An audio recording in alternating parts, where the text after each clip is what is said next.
If you want the next Woody Marks or Rico Dowdle on your team, make sure you tune into this video. I'm bringing you 10 must-stash players heading into Week 6 fantasy football to beat the waiver wire. And if you like fantasy football, hit that like and subscribe button as we at the 4for4 Fantasy Football YouTube channel are on our way to 3,000 subscribers, answering all start-sit questions down below. Now, we started off with number one stash for the week for me. It is going to be Luke McCaffrey for the Washington Commanders. When we're talking specifically about Luke McCaffrey, he is the younger brother of Christian McCaffrey. You call him CMC. We call Luke McCaffrey LMC. He is only rostered in 6% of leagues. But in the last 3 weeks, 14.6 fantasy points, 10.1 fantasy points, and then 6 fantasy points in week 5. I'm looking at the matchups going forward versus Chicago in week 6, Dallas in week 7. As much as we look at Deebo Samuel, who has been the clear wide receiver 1 with no Terry McLaurin, we're still waiting on Terry McLaurin to come back from this injury. I just think this team needs a number 2 weapon very clearly to both Deebo and JCM in the backfield. We're just going to give all the M's. I love a little Luke McCaffrey action and giving some LMC. Go get Luke McCaffrey, like I said, if you need some wide receiver help. He is only rostered in 6% of leagues. I like where he's headed. I understand there was only 1 catch in this game versus the Chargers in week 5, but I think going forward, he's going to be pretty well targeted. And you know what? He has a ton of touchdown upside when he does play. Now we move on to stash number 2, and this is going to be my man, Luther Burden for the Chicago Bears. And Luther. Week 3 versus Dallas. I feel like everybody goes off against Dallas except the Jets last week. But in week 3 versus Dallas, 19.8 fantasy points. Absolutely had 3 for 3, 101 yards, and that touchdown, which was that famous flea flicker play. But in week 5, they had the bye. And there was already the talk from Ben Johnson that, hey, post-bye, we're trying to get Luther Burden and Colson Loveland the ball a lot more. And so as we look at the matchups coming down the pike, we got the Commanders in week 6, New Orleans in week 7, Baltimore in week 8, Cincinnati in week 9. I definitely like these matchups, and especially if they're looking to get Luther Burden more involved, then I want this guy on my team. And we have seen that rookie-level wide receivers typically perform better after their bye week anyway. Teams start to get them a little bit more involved. And so I am all in on Luther Burden. He's 24% rostered in sleeper leagues. So definitely be taking a shot on Luther Burden if you need some wide receiver help, especially with all the buys and especially with kind of the upside not necessarily being there with a ton of the top end wide receivers this year. Now moving on to stash number 3, it is going to be Xavier Hutchinson for the Houston Texans. And when we look at this team right now, the starters, it's pretty much Nico Collins, Jalen Knoll, and Xavier Hutchinson in that wide receiver 3 spot. We see Jaden Higgins kind of relieving Nico Collins and playing in the snap share. But when we're looking at the snap shares for Xavier Hutchinson, he's always been above a 65% snap share this year. And so when we're looking at the targets in week 5 versus Baltimore, had 3 for 3, 18 yards, and 2 total touchdowns, which helped his day. It was the best fantasy football day that he's had because of those touchdowns with 16.8. They are on bye in week 6. So there's a chance that you just wait to pick up Xavier Hutchinson until week 7. But I just think this team is desolate of wide receiver help besides Nico Collins. We need somebody else to step up. We've seen some flashes from a guy like Christian Kirk. We've seen a flash from Jaden Higgins. I think Xavier Hutchinson can provide some real life level value to CJ Stroud and this offense. So I want to be taking a shot on Xavier Hutchinson.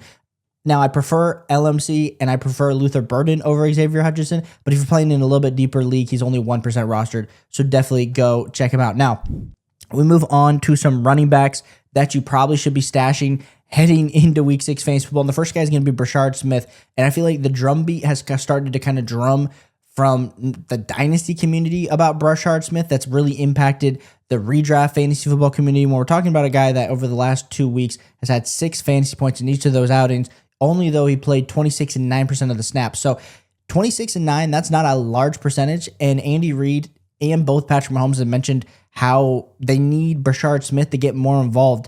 And so I would have loved to see him get a little bit more involved in the Jacksonville Jaguars game. It was the Isaiah Pacheco, Kareem Hunt show. But I think going forward, Brashard Smith can be a juiced up Jerick McKinnon if he's given the opportunities for this Kansas City Chiefs offense. I understand maybe the touchdown upside's not there because that seems to be the Kareem Hunt, Isaiah Pacheco role, but They need a pass catching back. They need somebody elusive in the backfield. And I'm just hoping that as the season continues, as they get more comfortable with Brashard Smith, and hopefully he gets maybe a little bit better on third downs and pass blocking, that he's going to be getting a few more opportunities in the game. But when he does get in the game in the snaps, they typically do get him involved. Because even, like I said, in this game against Jacksonville where he put up 6 fantasy points and only played 9% of the snaps, he had 3 targets for 3 receptions, and then he had 1 attempt.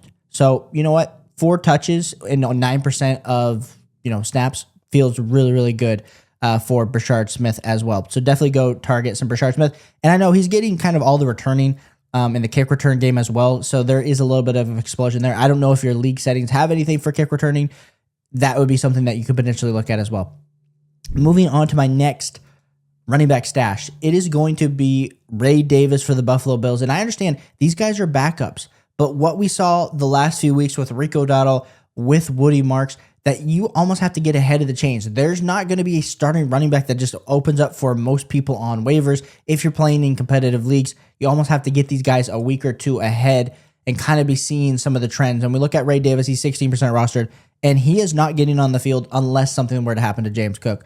But this offense is so good that if Ray Davis were to get any sort of opportunities, he would instantly be put into a top 15 running back role. Same thing that we just saw with Rachaad White with the Bucky Irving injury. And so for me, I understand it's absolutely limited. You could just leave him out there for dead. But if I'm a James Cook owner, if I'm somebody that wants a high priority handcuff and Tyler Allgeier's not out there on waiver wire, Ray Davis would be that guy, because this offense, no matter if James Cook is back there or not, is going to be good as long as Josh Allen is healthy and absolutely throwing the ball.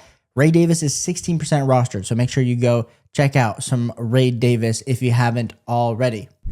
Now, moving on to my next stash, it is going to be Kendre Miller for the New Orleans Saints, and Kendre Miller was a waiver wire darling 2 weeks ago, and now he's 40% rostered. So there's a chance that, 4 out of every 10 leagues, he is not available. But in week 5 versus the Giants, put up 5.9 fantasy points after that 12.5 fantasy football outing. But the thing that was more exciting about the Giants game is he had a little bit more snap share. Had the highest snap share of the season at 39%. Had similar level attempts. He just did not get into the end zone. So if he got in the end zone last week, we'd probably be still talking about him. Hey, double-digit fantasy points for Kendre Miller. And I understand this New England matchup is not a great matchup for Kendre Miller and this New Orleans Saints offense. But the thing that we do have to think about is Alvin Kamara going to be traded? There's already the rumors that, hey, potentially they're going to look to trade Alvin Kamara, and Alvin Kamara is pretty much injured. So for me, should be rostered in all fantasy football leagues heading into week 6 fantasy football. Absolutely huge upside as a stash. I understand Kendre Miller might not be winning you a league, but he could potentially win you a few weeks if he got some serious run with no Alvin Kamara in the rostership. So make sure you go take a chance on Kendre Miller, as he is only 40% rostered in sleeper leagues. Now moving on to my next stash, it is going to be Isaiah Davis for the New York Jets. And with Braylon Allen being out 10, 12 weeks, the only thing standing in between Isaiah Davis having any sort of fantasy football value is Breece Hall. And we're already starting to hear the rumblings of, hey, are they going to potentially look to trade Breece Hall, especially if the Jets continue this slide. This week they're going up against a very hard and talented Denver defense and team. Assume they're going to get the loss there, and all of a sudden we're looking at the Jets being 0-6. And I'm not saying I like Justin Fields for fantasy football. I like Breece Hall for fantasy football value because they get a ton of opportunities all game long. But if anything were to happen to those guys, I think Isaiah Davis would slide in.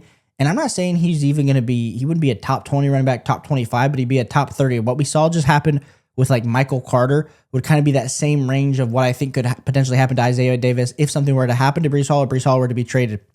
Especially considering the fact that coming up in some games, we got Carolina, Cincinnati before the bye, Cleveland, New England, Baltimore after the bye.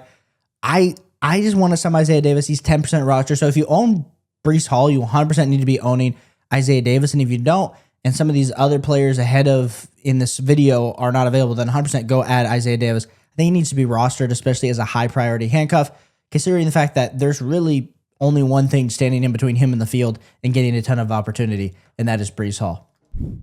Now, everyone loves a good tight end stash, and this guy might not even be a stash anymore, but it's going to be A.J. Barner for the Seattle Seahawks, and this guy's a top 12, actually top 11 tight end on the season, and he's only 30% rostered. I just think people don't quite know him. He's not a household name yet, but put up 24.3 fantasy points versus Tampa Bay, 12.2 fantasy points in week 4 versus Arizona, and did have another double-digit day versus Pittsburgh in week 2. And this guy is on the field 80% of snaps, and he is looking absolutely electric. He is stepping up. He's kind of becoming like the number 2, number 3 option here in this offense for Sam Darnold. And that's what makes me excited as we're looking at, you need a tight end that can just get you some volume, that can get you some weeks. And last week had 7 targets. And I understand some of the previous weeks he has 4 touchdowns on the season. So 4 touchdowns in 5 games. He's scoring almost about a touchdown, 0.7 of a touchdown a game, which is going to really help you, especially if you're kind of streaming tight end or getting one of these guy back end tight end 1 types. But AJ Barner is someone that as I'm watching, I'm like, man, this guy's talented. He's 6'6", 251. If I need a tight end, like I said, I don't have Trey McBride. I don't have Tyler Warren. This is a guy that I would be considering on the end of my bench, especially as we head into bye weeks. AJ Barner doesn't have a bye week until week 8, which could 100% give you just a few more weeks of production in your tight end spot if you need it, like the matchup versus Jacksonville and Houston against tight ends. So definitely be checking out some AJ Barner. Now we start talking about defenses as well, because I don't typically like to roster 2 defenses, but if you maybe have an extra spot available and you want to be like, hey, I don't want to have to be putting a ton of fab on a defense, I don't blame you at all. A defense that I like heading into week 7, so if you were to stash this defense, it would be the Seattle Seahawks, who are in week 7 are going up against Houston. We've seen Houston not be able to move the ball, and especially considering the fact that Seattle they still are really a top 5 defense. Didn't have the best day versus Tampa Bay. We'll have to see how they do against Jacksonville in week 6, but just 2 better offenses altogether. I just think they might come back with a little bit more healthy of a back end. We've seen their cornerbacks and safeties be a little banged up over the last few weeks. And so hopefully if we can see just a little bit more health out of those guys, specifically, Rick Wallen getting a little bit healthier. I think that could, Julian Love getting a little bit more healthy.